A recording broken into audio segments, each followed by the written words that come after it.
RK நகர் தொகுதியில் நடைபெறுகிற இடைத்தேர்தலில் இடதுசாரி இயக்கத்தினுடைய சார்பில், கம்யூனிஸ்ட் இயக்கத்தினுடைய சார்பில் இந்திய கம்யூனிஸ்ட் கட்சியினுடைய வேட்பாளர் தோழர் மகேந்திரன் போட்டியிடுகிறார்.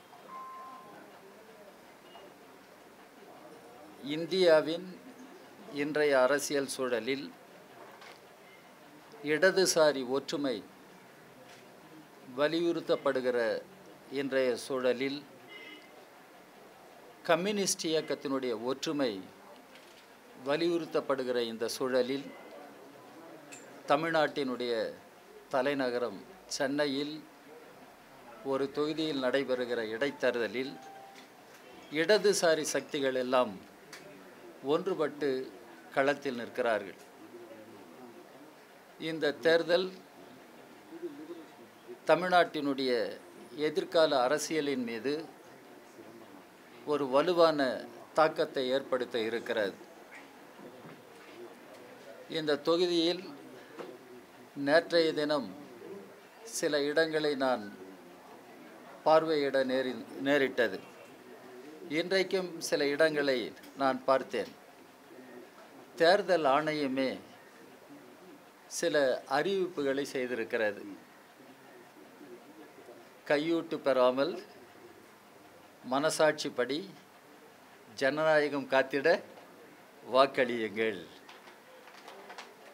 தேர்தல் ஆணையமே இப்படி அறிவிப்புகளை செய்வது எதை காட்டுகிறது என்பதை நாம் புரிந்து கொள்ள வேண்டும்.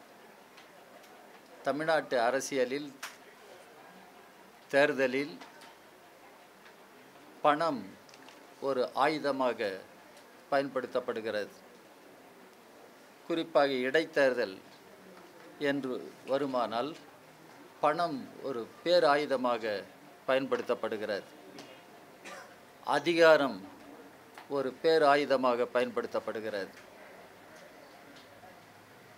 இந்த சூழலில்தான் இடதுசாரி இயக்கம் இன்றைக்கு களத்திலே நிற்கிறது. கொள்கைகளை முன்வைத்து ஜனநாயகம் காத்திட பாராளுமன்ற ஜனநாயக நெறிகள் காத்திட இடதுசாரி இயக்கம் தேர்தல் களத்தில் நிற்கிறது. இந்தியாவினுடைய ஜனநாயகம் உலகத்திலேயே பெரும் ஜனநாயகமாக பாராட்டப்படுகிறது. குறிப்பாக உலக நாடுகள் என்று ஒப்பிடுகிற பொழுது இந்தியா மிக பெருமைக்குரிய ஒரு பிரதிநிதித்துவ ஜனநாயகத்தை இன்றைக்கு பெற்றிருக்கிறது. இது மக்கள் பங்கு பெறுகிற ஜனநாயகமாக மாற வேண்டும் என்பதற்காக இடதுசாரி இயக்கம் போராடி கொண்டிருக்கிறது. எனவே தான் இந்த தேர்தல் பெரும் முக்கியத்துவத்தை பெற்ற தேர்தலாக மாறியிருக்கிறது. ஜனநாயகத்தை காப்பாற்றுவதற்கான இந்த போராட்டத்தில் இந்த தொகுதி மக்கள் இடதுசாரி இயக்கத்தை ஆதரிப்பார்கள், எங்களுடைய வேட்பாளருக்கு வாக்களிப்பார்கள் என்ற நம்பிக்கை எங்களுக்கு இருக்கிறது. மக்களிடம் ஒரு கருத்து போராட்டத்தை, கொள்கை போராட்டத்தை கம்யூனிஸ்டுகள், இடதுசாரி இயக்கத்தை சார்ந்தவர்கள் கொண்டு போகிறோம். இன்றைக்கு தமிழ்நாட்டில் ஒரு கருத்து போராட்டம் நடைபெற வேண்டியிருக்கிறது. கொள்கை போராட்டம் நடைபெற வேண்டியிருக்கிறது. அதனுடைய ஒரு பகுதியாகத்தான் இந்த இடைத்தேர்தலையும் நாங்கள் பார்க்கிறோம். மக்களும் பார்க்க வேண்டும் என்று விரும்புகிறோம். எனவே இந்த தேர்தலில் நாங்கள் என்னென்ன செய்ய இருக்கிறோம் என்பதை திரும்ப திரும்ப சொல்ல வேண்டி இருக்காது. ஆனால் ஒன்றை மட்டும் நாங்கள் சொல்ல கடமைப்பட்டிருக்கிறோம். இந்தியாவினுடைய பாராளுமன்ற ஜனநாயகத்தில் நம்பிக்கையுள்ள அரசியல் சக்திகள் இந்த தேர்தல் களத்தில் அதிகார பலம், பண பலத்தை எதிர்த்து நிற்கிற இடதுசாரி இயக்கத்தை ஆதரிக்க வேண்டும், கம்யூனிஸ்ட் கட்சி வேட்பாளரை ஆதரிக்க வேண்டும் என்று நாங்கள் எதிர்பார்க்கிறோம். ஊழலற்ற நல்லாட்சி தமிழ்நாட்டில் அமைய வேண்டும் என்று விரும்பக்கூடியவர்கள் இடதுசாரி இயக்கத்தை, அதன் சார்பில் போட்டியிடுகிற வேட்பாளரை ஆதரிக்க வேண்டும் என்று நாங்கள் எதிர்பார்க்கிறோம். மதச்சார்பற்ற ஜனநாயகத்தை காப்பாற்ற வேண்டும் என்று கவலை கொண்டவர்கள் கம்யூனிஸ்ட் கட்சியினுடைய வேட்பாளரை ஆதரிக்க வேண்டும் என்று நாங்கள் எதிர்பார்க்கிறோம். தமிழ்நாட்டினுடைய உரிமைகள், தமிழ்நாட்டில் தொழில் வளர்ச்சி ஏற்பட வேண்டும், தமிழ்நாட்டில் வேலைவாய்ப்புகள் பெருக வேண்டும், தமிழ்நாட்டில் இன்றைக்கு ஏற்பட்டிருக்கிற பொருளாதார நெருக்கடியிலிருந்து மாநிலம் மீட்கப்பட வேண்டும் என்பதில் அக்கறையுள்ள அரசியல் கட்சிகள், அரசியல் சக்திகள் எல்லாம் இந்த தேர்தல் களத்தில் இருக்கிற கம்யூனிஸ்ட் வேட்பாளரை ஆதரிக்க வேண்டும் என்று நாங்கள் எதிர்பார்க்கிறோம். எனவே இந்த வகையில் இந்த தேர்தல் ஒரு முக்கியமான தேர்தலாகும்.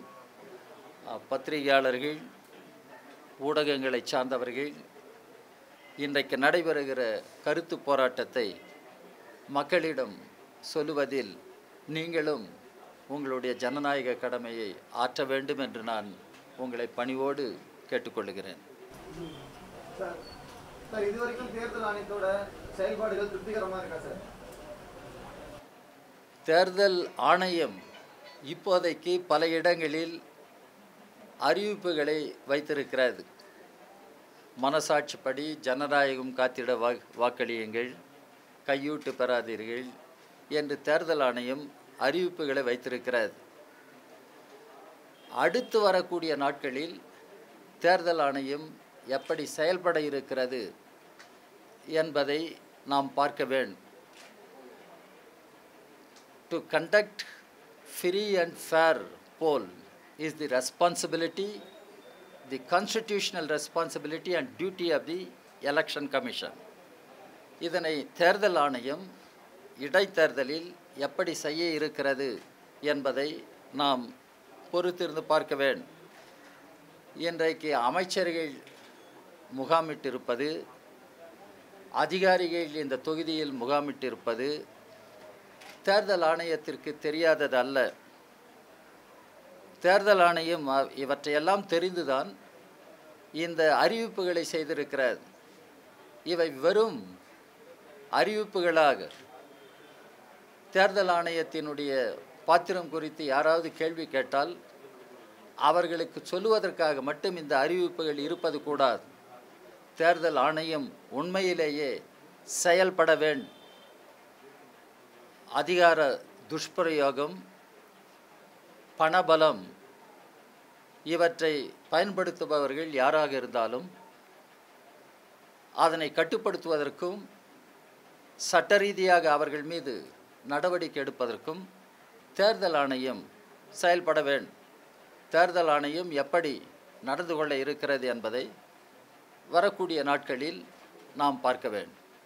இடைத்தேர்தல் அறிவிக்கப்பட்ட பிறகு இந்த பகுதியில் சாலைகள் போடுவதாகட்டும், இடைத்தேர்தல் அறிவிக்கப்பட்ட பிறகு இந்த பகுதியில் சாலைகள் போடுவதாகட்டும், இல்லை மின்விளக்கு சரி செய்யப்பட்டதாகட்டும், எதிர்கட்சிகள் தொடர்ந்து புகார் கொடுத்ததாக பத்திரிகைகள் அதை பற்றி எழுதுறாங்க. போட்டியிடக்கூடிய உங்கள் கட்சி சார்பாக என்ன பண்ணுறீங்க? தேர்தல் விதிமுறைகள்லாம் முறையாக பின்பற்றப்படுது.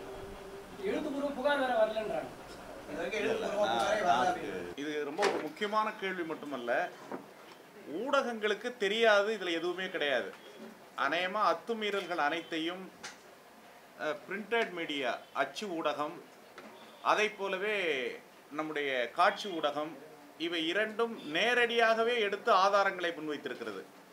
இது யாரோ ஒரு ஆள் புகார் கொடுக்கணும்னு அவசியமே கிடையாது. தேர்தல் ஆணையத்தினுடைய இந்த பதில் ரொம்ப ஒரு மோசடித்தனமான பதிலாக இருக்கிறது. தேர்தல் ஆணையம் ஒன்றும் போலீஸ் ஸ்டேஷன் கிடையாது. யாராவது கம்ப்ளைண்ட் கொண்டு வந்து கொடுத்தா அந்த கம்ப்ளைண்ட்டை அது மேலே எஃப்ஐஆர் போடுறவங்க கிடையாது. தேர்தலில் அவர்களுக்கென்று தனி அதிகாரம் இருக்கிறது. பறக்கும் படை வைத்திருக்கிறார்கள். எந்த இடத்துல என்ன நடக்குதுங்கிறத 24 மணி நேரத்தில் அவங்கள்ட்ட கண்டுபிடிக்கக்கூடிய தன்மை இருக்கிறது. ஊடகங்களில் சொல்லுகிறார்கள் 32 கேமராக்களை நாங்கள் பொருத்தி இருக்கிறோங்கிறாங்க. அப்படிலாம் பொறுத்திருக்கிறீங்களே, அதிலெல்லாம் இந்த சட்டத்திற்கு புறம்பாக போடக்கூடிய ரோடு தெரியலையா? அதே போல் சாலைகள் சீரமைக்கிறது தெரியலையா? ஆயிரக்கணக்கான தொண்டர்கள் என்ற பெயரில் பணத்தோட ஆட்கள் அலையிறதெல்லாம் உங்கள் கேமராவில் பிடிபடாமல் போயிருச்சா? யாரை ஏமாற்றுகிறீர்கள்? தேர்தல் ஆணையத்தை மிக வன்மையாக நாங்கள் கண்டிக்கின்றோம். கண்டிக்கிறதோடு மட்டுமல்லாமல் இதையெல்லாம் இப்பொழுது பார்க்க வேண்டும் என்று சொன்னால் இவர்கள் மக்களை ஏமாற்றுவதற்காக என்ன பண்ணுறாங்கன்னா அதிகாரிகளை மாற்றுகிறார்கள். நாம் யாரும் எந்த அதிகாரியும் மாற்றலாம் நாம் ஒன்றும் சொல்லலை. நாம் சொல்கிறது என்னன்னாக்க இந்த இடங்களில் இருக்கிறது இதை பிடியுங்கள் என்கிறோம். கேட்டால் நீங்கள் கம்ப்ளைண்ட் கொடுக்கல, கம்ப்ளைண்ட்லாம் கொடுத்த கம்ப்ளைண்ட்டுக்கு என்ன நடவடிக்கை எடுத்திருக்கீங்க? ஒரு நடவடிக்கையும் கிடையாது.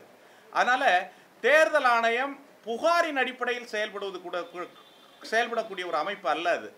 அதுவே நேரடியாக இறங்கி குற்றங்களை கண்டுபிடித்து அந்த குற்றங்களை தடுப்பதற்குரிய முழு அதிகாரமும் முழு அரசு துறையில் இருக்கக்கூடிய எல்லா வசதிகளும் அவர்களுக்கு செய்து தரப்பட்டிருக்கிறது. அப்போ தேர்தல் ஆணையம் என்ன செய்யுது? அது மிக தவறாக நடைபெறுகிறது என்பதுதான் நம்முடைய கருத்து. இது தவிர இன்னொரு விஷயம் நாங்கள் சொல்லியிருக்கோம். மக்கள் ஒரு அச்சப்படக்கூடிய அளவுக்கு இந்த தொகுதி மாற்றப்பட்டிருக்கிறது. வேட்பாளராகிய நான் அல்லது இடதுசாரி கட்சிகள் மற்றவர்கள் சுதந்திரமாக எங்களுடைய தேர்தல் பிரச்சாரத்தை செய்ய முடியவில்லை. 4 பக்கமும் ஊர்வலம் வர்றாங்க. ஊர்வலம் வந்தால் மோதல் ஏற்படலாம். மோதல் ஏற்படுவதை தவிர்க்க வேண்டும் என்று நாங்கள் விரும்புகின்றோம். ஆனால் காவல்துறை இந்த இடத்துக்குள்ள தான் நாங்கள் போகிறோன்னு அனுமதி கேட்டும் கூட அந்த அனுமதியை அவர்கள் வழங்கியும் கூட அதே இடத்துல ஆளும் கட்சியினர் ஊர்வலமாக வர்றதுக்கு தேர்தல் ஆணையருடைய கூட்டத்திலே எடுத்த முடிவு என்னன்னாக்க வேட்பாளர் போகிற இடத்துல வேற யாரும் வரக்கூடாதுன்னு. அது அதிமுக வேட்பாளராக இருந்தாலும் சரி, கம்யூனிஸ்ட் கட்சி வேட்பாளராக இருந்தாலும் சரி, சுயேட்சை வேட்பாளராக இருந்தாலும் சரி, இதான் எடுக்கப்பட்ட முடிவு. ஆனால் நேற்று நைட்டு எங்கேயுமே எங்களால் கேட்க முடியல. 4 பக்கமும் அவங்க கருவிகள் அது இதை வச்சுக்கிட்டு ஒரு அச்சுறுத்தக்கூடிய வகையில் தேர்தலிலிருந்து இவர்கள் ஒதுங்கி கொள்ள வேண்டும், பிரச்சாரத்திலிருந்து இவர்கள் ஒதுங்கி கொள்ள வேண்டும், பணம் கொடுக்கிறதுக்கு ஒரு சூழலை உருவாக்குவது மாதிரி ஒரு சூழலை செய்கிறார்கள்.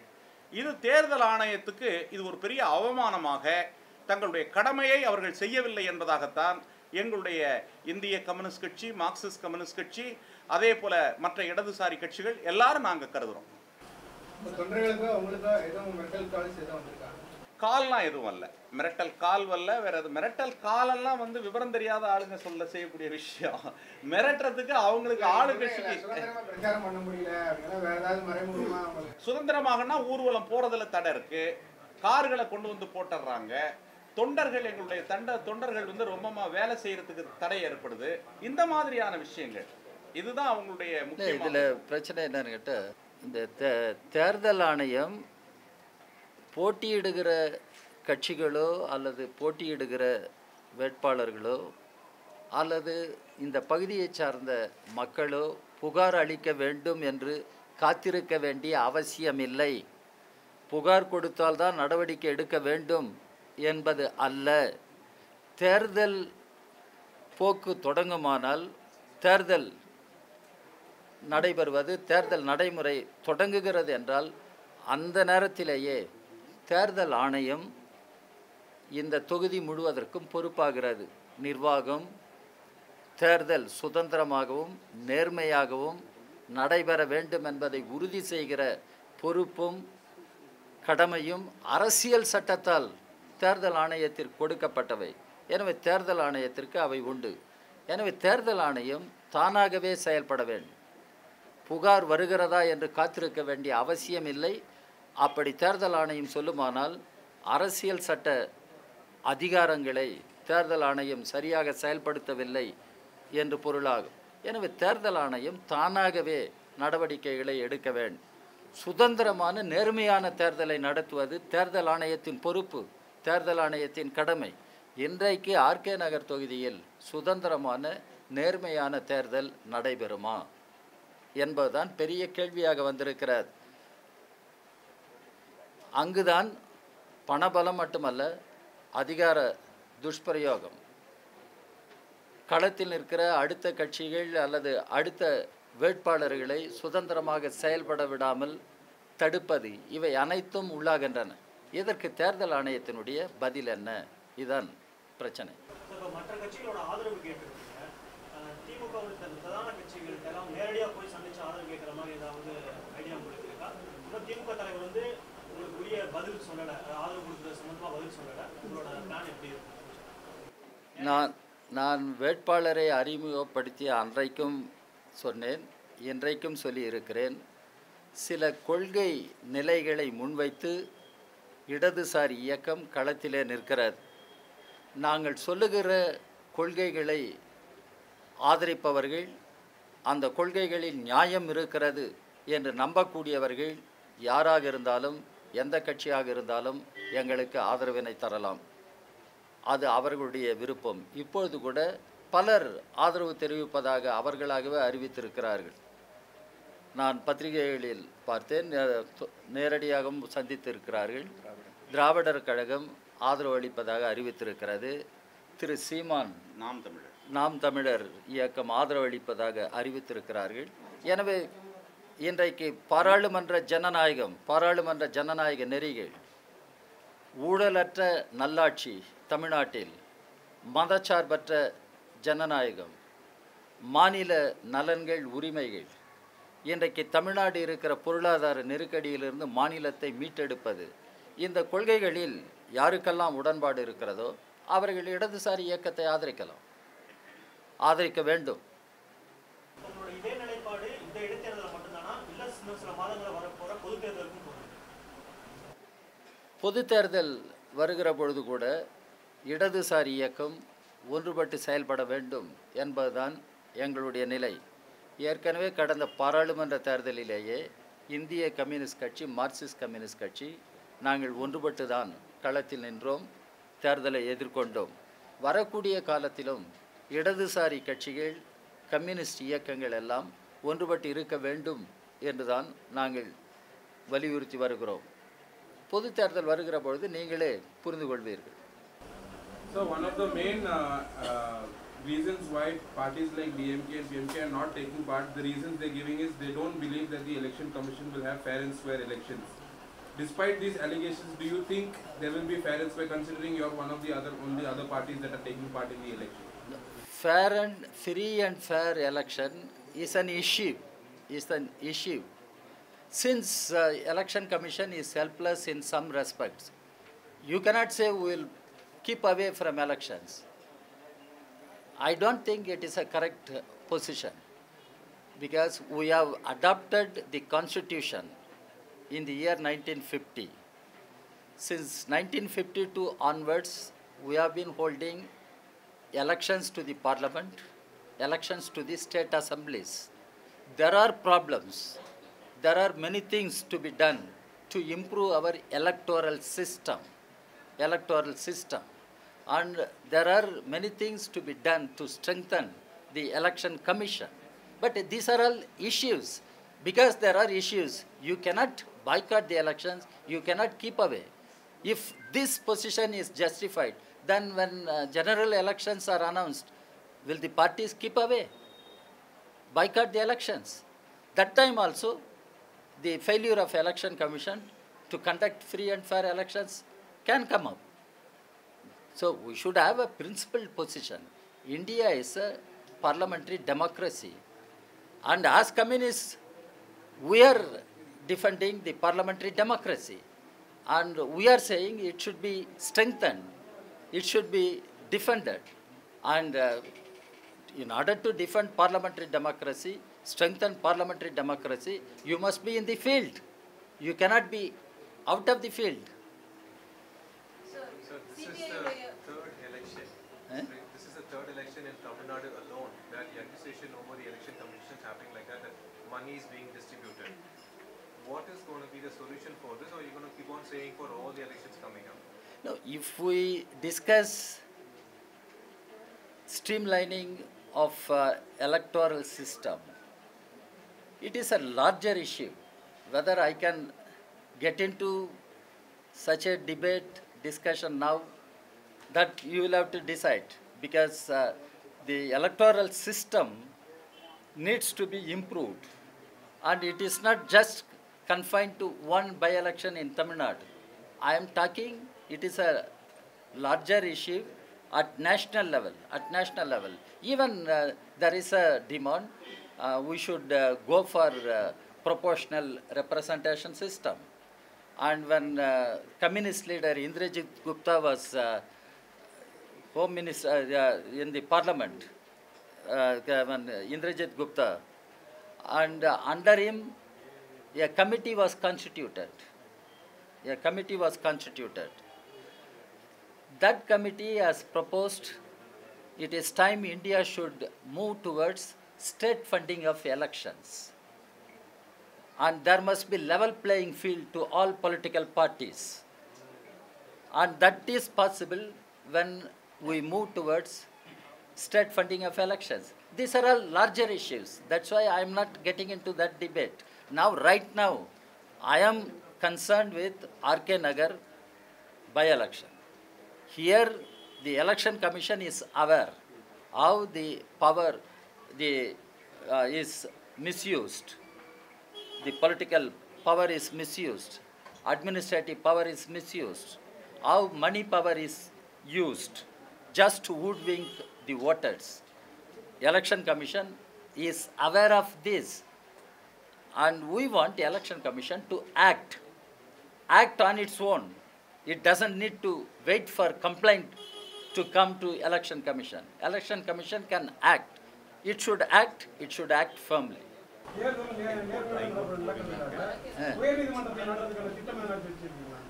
அதெல்லாம் ஒன்றும் இல்லைங்க. இப்போ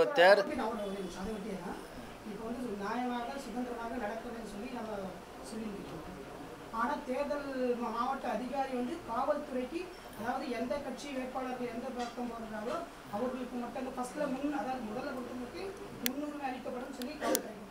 இப்போ நீங்க என்ன சொன்னீங்கன்னா அப்படி செய்யலன்னு சொல்லியிருக்கீங்க. அப்படியானால் இது குறித்து நீங்க மாவட்ட தேர்தலுக்கு புகார் தரப்படுமா? புகார் கொடுத்துட்டோம். நேற்று இரவே புகார் கொடுத்தாச்சு. புகார் எல்லாம் தெளிவா கொடுத்துருக்கு. அவங்க வந்து மூடி மறைக்கிறாங்க. அதான் உண்மையான விஷயம். இதில் இப்போ இருக்கிறதுல கலந்து கொண்ட இந்த ப்ரெஸ் மீட்டில் கலந்துக்கிட்டவங்க சிபிஎம் சார்பாக தோழர் சுந்தரராஜன் கலந்துருக்கிறாங்க. அவங்க வடசென்னை மாவட்டத்தினுடைய செயலாளர். அதே போல் சிபிஎம்எல் லிபரேஷன் அந்த கட்சி இயக்கத்தின் சார்பாக தோழர் ஜானகிராமன் கலந்துருக்கிறாங்க. அதே போல் தோழர் SUCI அதில் தான் தோழர் சந்திரன் அவர் கலந்துருக்கிறாரு. இதை தவிர CPML மக்கள் விடுதலை அப்படின்ற ஒரு கட்சி, அதுவும் ஒரு இடதுசாரி இயக்கம் தான், அதுவும் ஒரு ஆதரவு கொடுத்துருக்கு. திராவிடர் கழகம் அவங்க எல்லாருமே தேர்தலை புறக்கணித்த எல்லா கட்சிகளும் ஆதரவு தர வேண்டும் என்று அவர் ஒரு வேண்டுகோள் விடுத்திருக்காரு. நாம் தமிழர் கட்சி அதுவுடைய ஆதரவு கொடுத்துருக்குறாங்க. வெல்ஃபேர் பார்ட்டி ஆஃப் இந்தியா அது ஒரு அவர்களும் ஆதரவு தந்திருக்கிறார்கள். சிறுபான்மை இஸ்லாமிய தலித் அமைப்புகள், ஜனநாயகத்தின் மீது நம்பிக்கை கொண்டவர்கள், சுற்றுச்சார்பு சூழல் ஆர்வலர்கள், அதே போல ஜனநாயகத்தை ஜனநாயகமாக வச்சிருக்கணும்னு நினைக்கக்கூடிய பல்வேறு அமைப்புகள் எல்லாரும் எங்களுக்கான ஆதரவை வழங்கியிருக்கிறார்கள். தேர்தல் ஆணையம் முறையாக செயல்படல அப்படிங்கிறீங்க. நேற்று இரவு புகார் கொடுத்துருக்கீங்க. புகார் மீது நடவடிக்கை இல்லாத பட்சத்தில் நீதிமன்றத்தை நாடுவீங்களா? நீதிமன்றத்தை நாடுறதை பற்றி நாங்கள் கூடி தான் முடிவு பண்ணோம். தேர்தல் வந்தாச்சு. இந்த தேர்தலை பொறுத்த வரைக்கும் தோழர் ராஜா தெளிவாக சொன்னது தான், இது ஒரு ஜனநாயக அரசியல் போராட்டம். இந்த போராட்டத்தில் இதில் மட்டுமே ஒரு முடிவை கண்டுவிட முடியாது. இதில் ரொம்ப முக்கியமாக கம்யூனிஸ்ட் கட்சிகளாகிய இடதுசாரிகளாக நாங்கள் என்ன நினைக்கிறோன்னா, மக்கள் விழிப்புணர்வு தான் இதில் முக்கியம். தவறுகள் ஏற்படுகிற போது மக்கள் போராடணும். அந்த மக்களிடமிருந்து தான் இதை தடுக்க முடியுமே ஒழிய அதிகார வர்க்கமோ மற்றவங்களோ they are very nearer to the power, அதிகாரத்தோடு ஒட்டிதான் அவர்கள் இருப்பார்களே ஒழிய என்ன இருந்தாலும் கூட அதிகாரத்துக்கு விரோதமாலாம் தேர்தல் கமிஷனோ மற்றதோ இருக்காது. அந்த ஸ்டேட் பவரோடு தான் அவங்க இருப்பாங்க. மக்கள் அதற்கு கிளர்ந்திட வேண்டும். அதற்கான முயற்சிகளில் இடதுசாரிகள் ஈடுபட்டிருக்கிறோம். இந்த தேர்தலை பணம் வாங்காமல் காசு வாங்குவது ஒரு அவமானம் என்கின்ற ஒரு உணர்வு மக்களிடம் இருக்கிறது. ஆனால் கட்டாயப்படுத்தி எப்படியாவது பணத்தை வாங்க வச்சு ஓட்டு போட வைக்கணும்னு அதிமுக முயற்சி செய்கிறது. இதை மிக வன்மையாக நாங்கள் கண்டித்து மக்கள் மத்தியில் பிரச்சாரம் செய்து ஒரு விழிப்புணர்வை உருவாக்குவோம்.